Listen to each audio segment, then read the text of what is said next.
Welcome, listeners, to a realm where shadows dance and whispers echo. I'm your host, Rick Clifton, and this is Quills and Chills, the podcast that brings you face to face with the masterminds behind the macabre. In each episode, we journey into the minds of horror writers and filmmakers to uncover the secrets lurking within their tales of terror. From classic tales to modern nightmares, we'll traverse the corridors of the human psyche and unravel the threads of dread that keep us turning the pages or sitting out there in the dark. Welcome to Quills and Chills.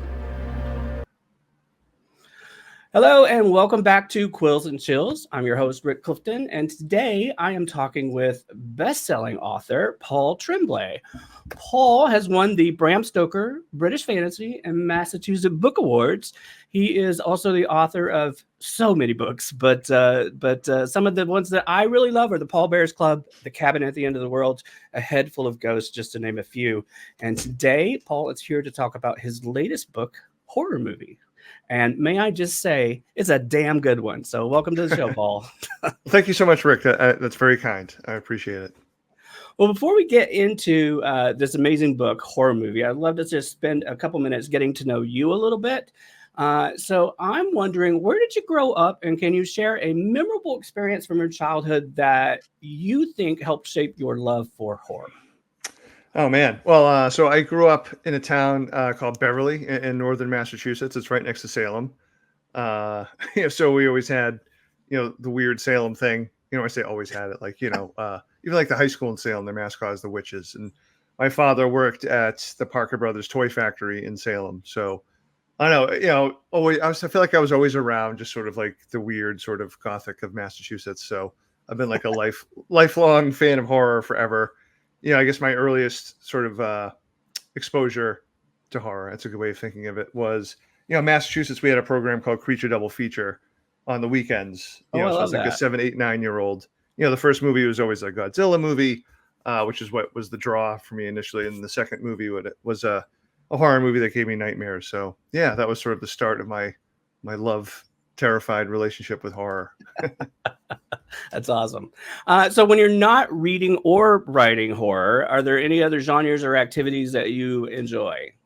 Oh yeah. I try to read as widely as I can. If I'm not reading horror, I'm usually reading, I guess what would be described as like literary fiction, but I also try to read nonfiction too. I'm still, for the most part, a full-time math teacher too. So that takes up quite a bit of my time. And honestly, for me, my escape, I obviously enjoy reading and watching movies, but the thing that helps me turn off my brain and just relax is just watching sports. Right. Yeah, it's a very sporty area that I live in and grew up in, so it's kind of hard to escape that. I think the most terrifying thing you've said so far is being a math teacher. Yeah, that's how usually people react to that. That's kind of crazy. All right. So what do you think is your favorite underappreciated novel? Oh, favorite underappreciated novel. I feel like, if the author is listening, they're gonna be like, it's not underappreciated. Oh, that's a really good question. You know what? I'm just gonna go with something that I rediscovered through actually the New York Times recently. I did like a list of, sort of like lost novels that people would dig. And it's Mrs. Caliban. It was published in the 80s, and I'm so sorry I'm forgetting the name of the woman who wrote the book. But man, what a wonderfully weird, strange novel it is. It's sort of like Shape of Water-ish, but in a very like satire of suburbia, California suburban way, where a housewife sort of falls in love with an escaped creature from the Black Lagoon sort of creature. But it's really weird and disturbing and fun. And I don't know, I love something that mixes tone like that. Oh, I love it. I'm gonna look it up. I'll check it out. So. All right, well, let's dive into this amazing book, shall we? Horror Movie. I'm going to tell you, I purposely did not read anything about the premise. I didn't want to know anything about it going in. I just wanted to sort of dive in cold. Yeah. And I got to say, through every single chapter, that general feeling of dread or anxiety of like, what is going to happen next? And like, who am I going to trust? And like, what is this person up to? It was just such a feeling of like angst and anxiety, and it's exactly what I show up for here, and I loved it. So it was thank really, you. really great. So Sorry and thank you. That's sort of what I'm going for. No, don't be sorry. That's what I show up for. It's great. So, and holy moly, that ending. No spoilers, but God, that ending. All right. So give us your sort of elevator pitch, sort of top line. What is horror movie about? Sure. So with the caveat that I'm bad at elevator pitches and I tend to ramble, but so, I mean, I guess it's a riff on the cursed movie sort of horror trope. I mean, because there's been like so many of those kind of books coming out in recent years. And it's kind of fun just to see like the zeitgeist, like, because last year was Sylvia Moreno Garcia's Silver Nitrate and Josh Winning's Burn the Negative. And this year, like I think a week after my book comes out, there's a book called How to Survive a Horror Movie by Craig DeLuey. So, I mean, it's kind of cool just that's in the air. Anyway, that doesn't help my elevator pitch. So in 1993, a group of 20-somethings made, an independent, small budget, art house, disturbing, pretentious horror movie, which is sort of my favorite kind. And, something happens toward the end of filming, so it never makes it to screen. But almost inexplicably, this movie that never was gets like this, over the years, gets sort of like this cult following, almost just due to legend kind of thing. So anyway, the book is presented as the man who played the thin kid in the original filming of the movie is sort of narrating an audiobook of his experience on set, but also his experience while there's a big budget reboot Hollywood remake of it. So you get the secrets of what happened on set. You get sort of the fun of what's going on now. So yeah, I've already bored the person in the elevator, but that's the book. No, it's great. It's perfect. So I'm sorry. I'm using all these film slang and I'm throwing it at you because I just feel like that horror movie itself was kind of a send up or not so much a send up, but more of a letter, I guess, to the horror movie genre itself. And as you said about cursed films, I was wondering if you could talk a little bit about what inspired you to write this story and this novel centered around the concept of a horror movie. And were there any personal experience or any experiences that helped shape this story? Yeah. So like the fun part was, I mean, I guess on some level, every story, like there's some moment that you don't expect, but I feel like, this thing a little bit fell into my lap somewhat. It started with me going into like a Texas Chainsaw Massacre rabbit hole. I was watching a YouTube discussion between film critic Walter Chow and John Darnielle discussing that movie. It was, just so much fun to listen to these really two smart, talented people talk about the movie. And Walter referenced a book that Gunnar Hansen, who played Leatherface in the original movie, wrote a book about his experience on set. And that book was just so much fun. And it felt a little like weird and dangerous too, just in how at times he was like, I don't know, like what was the difference between me and Leatherface, but it's done in a very winky, cheeky way. So anyway, I mean, that was like, oh, like what if this really disturbing horror movie, something, what if the chainsaw sort of slipped, because there were multiple times while making Texas Chainsaw, they were doing really unsafe things with the character. So, I mean, the movie and the book has really nothing to do with Texas Chainsaw, but I just wanted to maybe try to get some of that feel, like how dangerous that movie feels still. And once I guess the other thing I would say is once I got into it, two things happened. I happened to be going through the adaptation process of my novel, The Cabin at the End of the World, with Knock at the Cabin. So that was like a fun happenstance because, I did get to visit the set for 2 days. That was very helpful, for research because I'm terrible at research. So it's nice when research falls into my lap. And the other part of it was like, I didn't come to writing and reading until later in life compared to most writers, like from ages really 5 to like 21. What I knew about story was really solely through film and television. So it was kind of fun to try to break that apart and look at it, in this novel. Oh, I kind of love that. That's amazing. So you talked a little bit about Texas Chainsaw Massacre. That was actually something I wanted to talk about was sort of the nostalgia at play in this story. And I know in the book you reference, you do reference Texas Chainsaw Massacre, but were there any other specific moments? Like for me, for example, I really felt a Halloween vibe, going on there as well. Maybe even a little bit of a Scarecrow.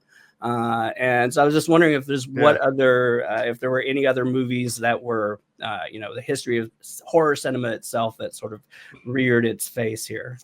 Yeah, I mean, it's definitely playing although I wouldn't necessarily call like the full movie a slasher, or maybe slasher adjacent. And it definitely references that. But I mean, I'm sure tons of movies, but like all subconsciously. But I consciously wasn't thinking of specific movies when I was writing things, but the whole sort of movie experience of watching horror movies and what I like and what I don't like was there the whole time. So, to me, that's the fun part, is like what your subconscious sort of gives you. And then maybe afterwards you can identify, I've had a few people mention Blair Witch Project. And I can honestly say I wasn't thinking of that movie, but I love that movie and I've watched it so many times. So of course, I'm sure it informed, the writing of this in multiple ways. No, it was really great. You also talked about researching and being able to be on set for A Knock at the Cabin. Mm-hmm. And you talked a little bit about your research not always been great, but I wanted to know how you sort of got into the research of doing the sort of this behind the scenes feel of a horror movie production. Because having been on a few sets myself, I got to tell you, it's pretty accurate. Well, thank you. I appreciate that. I mean, honestly, some of it, I think sometimes, listen, I admire writers who can do like tons of research. And I know so many, like, Al Makatsu for one, Stuart O'Neill loves researching. And for me, I'm just not super comfortable with it. I mean, partly because I was a math major in college. So I was never taught, like, I wasn't an English or history major where I was doing a lot of research. Anyway, but for this book, I had some conversations with the director, David Slade, ahead of time. I do have a lot of friends sort of in the film community too that I leaned on. I also read, why am I going to forget his first name? Rodriguez, the director of Desperado. Robert Rodriguez. Thank you, Robert Rodriguez. Yep.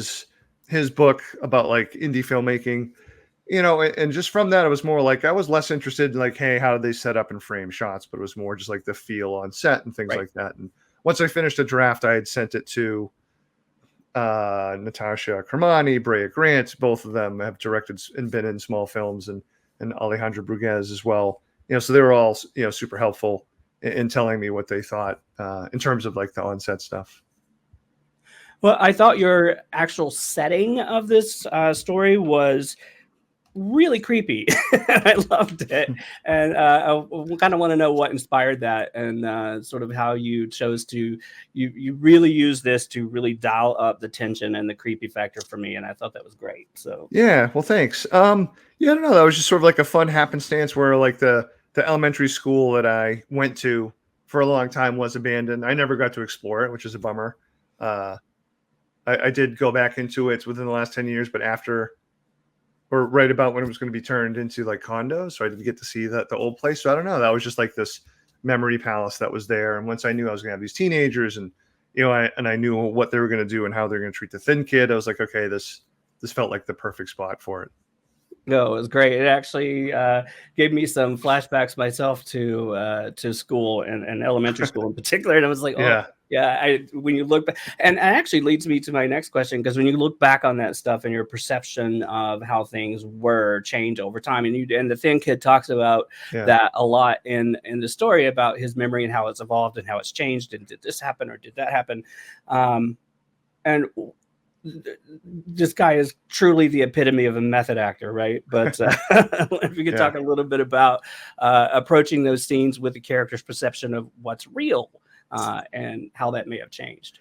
Yeah, I mean, So, I mean, I think just in general as a writer, I've been clearly obsessed. Well, I'll say clearly, but if anyone's read some of my other stuff, like obsessed with the idea of like just how malleable like memory and identity and things like that can be, and like, how tricky memory is. And honestly, I just tried to play it like as realistic as possible. That's sort of, I feel like for many of my novels, I kind of approach it that way, is like, even if there is sort of an intrusion of the supernatural, I kind of want it to feel like, oh, this is really happening, or could be really happening. And if there is a supernatural intrusion, it's sort of hard to identify and really slippery. So I don't know, just, trying to put myself into that the thin kid's head, like how much that would mess with him, like what he went through and what he would be like now, as in his early 50s, in like sort of the bridge that you have to cross as this 50-year-old person writing about you when you were 24. And obviously the 24 or 23-year-old version of him was so much more vulnerable and less jaded than the adult one, who's, in the present day scenes is very sort of snarky and cynical. But hopefully, like, self-consciously so. I don't know. Yeah. So for me, it sort of goes back to the realism and just like how weird memory is for me in my day-to-day life as well. You mentioned looking back on our younger selves, and I want to talk about some of the funnier moments in this book for me. I actually pulled out a couple of quotes, but one that I really loved was back then I measured my future in weeks. And I was like, when I read that, I was like, wow, that is 100% me growing up, because you never really think past the summer. What are we going to do this summer, Right. right? Yeah. And all of that. So I thought that was really funny. But one of the things my funniest is I hate myself for many things, but I'm adding my willing usage of the term franchise to describe movies as an egregious offense against humanity, and that is hilarious. Thank you. I love the comedy and how you sort of bring humor into this as a point of levity. How did you sort of balance between making readers like myself laugh and then making me afraid to close my eyes at night? So, Well, thanks. Yeah, I mean, honestly, some of it you just sort of like go by feel and just the way I sort of work. Like, I wish I was a writer that could spill it all out and then revise, and move things around. But I don't know if it's like a math thing, but I have to go in the order in which I think everything's going to happen, and I sort of rework everything before I move on. So like I move forward like very slowly. Yeah. So by in the moment, it's like I have no idea because I've been like in the same chapter for like a week plus now. Yeah, but somehow it sort of works and fits together. Well, hopefully it does, or at least it does for me. I mean, that's the big trust is by the time I have a draft and read it, it's like, well, do I like this book? And then I just hope that other people will like it. But I guess maybe to better answer your question, it was really all sort of led by the Thin Kid's character and just like the choice of like, him being like this cynical and saying things to producers and other Hollywood people that I wish I could say sometimes, not all the time. you're not alone there. Balance that with You're what not was alone going there. on. Yeah. Balance that with what was going on in his early 20s. That's fantastic. Were there any particular moments in the book that you edited out that you would love to have kept? Oh, I'm sure, but the problem is like I didn't cut like any giant swaths out that I can remember because I did so much editing as I went. Comparative to something like the Pallbearers Club, which I did end up cutting like 30 pages out of it compared to what was like the big first draft, and I didn't do any sort of major cosmetic surgery to a horror movie after. I mean, I did a ton of edits, but nothing as major as that. So I mean, nothing really sort of comes to mind. All right, let me ask a lighthearted question here. Sure. Let's say a real life Marley comes to town, right? Mhm. She wants to make a film adaptation of this book, and she is adamant at casting you in a cameo role in this movie. Yeah. What character would you want to play and why? Oh, I'd be totally into it. I mean, but I've certainly aged out of certainly aged out of most of the major characters. So I don't know. Maybe it would have to be someone at the school or something. Uh, unless without getting too spoilery, the Marley in real life wants to sort of do what she tells the older Thin Kid what she wants to do with him. Sure, I'd be up for that. Although, there's no way I'd be walking around. And not a huge spoiler, but like the Thin Kid in the story ends up just basically in underwear and a mask for a lot of the time. There's no way I'm doing that. You can't pay me enough for that. I was like, I thought about this question myself, and I'm like, who would I be? And I feel like I would be Carson's dad. That's a good choice. Yeah, stuck upstairs somewhere permanently.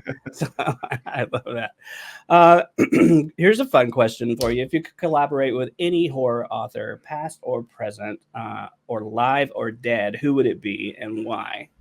And what kind of story would you guys tell? Oh, there's so many. I mean, it's my friend John Langan, who's a brilliant writer.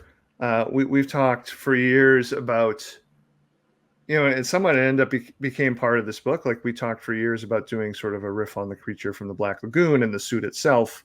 But it's kind of hard because everyone's got their own sort of publishing schedules and, different agents and blah, blah, blah. But no, I hope to someday do something with John. Yeah, I mean, other than some other obvious answers like Stephen King or if we can do anyone alive or dead, Shirley Jackson. I mean, because I've collaborated a few times in my younger days as a writer, and when I tell them the secret is to work with a writer that's better than you are. So that would be very easy. Certainly in the cases of King and Langan and Shirley Jackson. Oh, Shirley Jackson for sure. I saw your reference in the book, by the way, to Elizabeth Hand, and I I loved that. So Oh yeah, add her to the list. yeah, Liz is great. Yeah. she was on the show a little while back, talking about her latest book. Yeah, So, yeah. Oh, cool. It's such a yeah, good book. yep, it was fun. So, one thing we didn't really talk about, and I hope it's not a spoiler, but I don't think it is Yeah. because it comes up pretty quickly in the book, is the mask. Mm. So I wonder if you could talk a little bit about the history of the mask and is the way. I'll just let you go. I'm not gonna. Yeah, so part of it, like even like I'm not a huge slasher fan, but I mean there are ones that I do like, but it's sort of unavoidable, sort of the history and the power and the lore of masks within horror fiction or horror movies, especially within the 80s, right? With Halloween and Michael Myers being sort of, I guess, the start of it. It could be. I'm sure there are other ones, but yeah. So the mask that I have in this movie, I wanted to try to keep its origin purposefully mysterious. So yeah, I guess I won't say too much about the history because honestly, like in my head, I don't have like, oh, this is the actual history of the mask in my head. It is sort of as described in the book. Like maybe this happened, maybe someone just made it. Who knows? And I think you even allude to that a little bit in the story, and I think is it Marley that's wanting to dig into the history of it a little bit, and the Thin Kids like this is what it is. So, yeah. No, and Cleo like gives a story to the Thin Kid at some point right. that may or may not be real. It doesn't actually make it onto the screenplay. So yeah, I wanted to leave that purposefully, to the reader's imagination, because I think it makes what the reader's going to imagine is going to be more scary than what I could sort of like. I described the mask a little bit, but I didn't try to like go into granular detail because I want everyone's mask to be sort of their own. I was adamant. Now, this is the first time I was adamant about like the book covers. Like, you cannot have a mask on the cover, because I don't want that image to be what's stuck with the reader. They need to make their own. I love that. Yeah, for my other, for other books, I'm very fortunate. Sometimes we get like a limited edition made, and people do art and stuff, and I love having illustrations, and I usually ask for illustrations. But just for this specific case, it was too important to sort of leave the mask or as much of it as I could to the imagination of the reader. I think that was very smart on your part, and I do love the cover, and I love that the first printing of the book has the red stained edges, as it were. Yeah. And my book is on order, so I cannot wait. Thank you. So, no, that was like all the publisher. I would just say like it's always a pleasant surprise, because I know that's an expense for them. So yeah, no, it's going to look. I still don't have my full box of books yet, but they sent me a couple of copies, and I already gave them both away. So I don't have my red edges currently. Mine's on order, and as soon as it comes, though, it's going right on that shelf right over there. I'm very excited for it. So, all right, Paul. So tell us what's up next for you. Is there anything you're working on that you can share just yet? Yeah, so I mean the fun part with one of the fun parts, there were many, with Knock at the Cabin was it allowed me to take a year sabbatical from teaching. So I got like a lot of writing done. Like I'd started it before my sabbatical started, but I wrote the bulk of Horror Movie after. And I turned that in early, and I had some time, and I just happened to have like the strange idea to write a middle grade novel, a short novel to like 47,000 words. I think in terms of words. Sorry, like Horror Movie is a pretty short novel. That's 75,000 words. Anyway, so yeah, this middle grade horror novel called Another will be coming out a year from now. So I'm pretty excited about that. And that was sort of a fun, learning experience. And, I certainly don't plan a pivot to writing middle grade novels. I just happened to have the idea. So yeah, I mean, it's creepy. It was kind of fun what they let you do. Like, I didn't feel like I had to make very many concessions at all. Maybe take out swearing. It's not a very violent story, but the story didn't need violence anyway. So that'll be out next summer. And I'm at the early stages of writing the next book, which is due to my publisher a year from now and wouldn't be out until 2026. No, it's awesome. I'm excited. I'm looking forward to it. So Thanks. So the book is called Horror Movie. It is available everywhere on June 11th. And as we always like to say here at Quills and Chills, please go and support your local bookstores if at all possible. Absolutely. So, Paul, can you tell us how our audience can find you on social media? I thought you were saying how they can find me. I'm like, I'm standing outside your room right now looking through your window. Turn the lights off. You'll see me right there. So in the ever-changing world of social media, for now, I'm on X/Twitter at Paul G. Tremblay, and the same for Instagram at Paul G. Tremblay. I'm also on Bluesky, which when it first came out in my head, I was reading it as Bluesky because I'm an idiot. You and me both, friend. Yeah. On Facebook too. I don't use Facebook as much, but yeah. So the main I named, I guess, the name places that I sort of dip into. Awesome. Well, Paul, thank you so much I know you're getting ready to hit the road, as it were, for this book tour. So I appreciate you taking the time this morning to talk to me. And thank you. No, thank you, Rick. This was a pleasure. And thank you for the kind words for Horror Movie and for the other books that you mentioned at the start too. I really appreciate it. Of course. All right, guys. Thank you so much for joining me today, and we will see you guys next week on Quills and Chills. Thanks, everybody. Thanks for joining me on another episode of Quills and Chills. I hope you enjoyed our deep dive into the mysterious and the haunted. If you're enjoying the show, don't forget to support us by subscribing on your preferred podcast platform and leaving us a rating or review, because your feedback helps keep those chills running down both our spines. And feel free to share the show with your favorite fellow horror enthusiasts. Also, if you guys have any spooky stories, strange encounters, or paranormal experiences of your own, I'd love to hear them. Reach out to me on social media or email me at quillsandchillspodcast@gmail.com. Who knows? Your story might end up on a very special episode. Anyway, thanks for listening, and I will see you back here next time on Quills and Chills. Bye, y'all.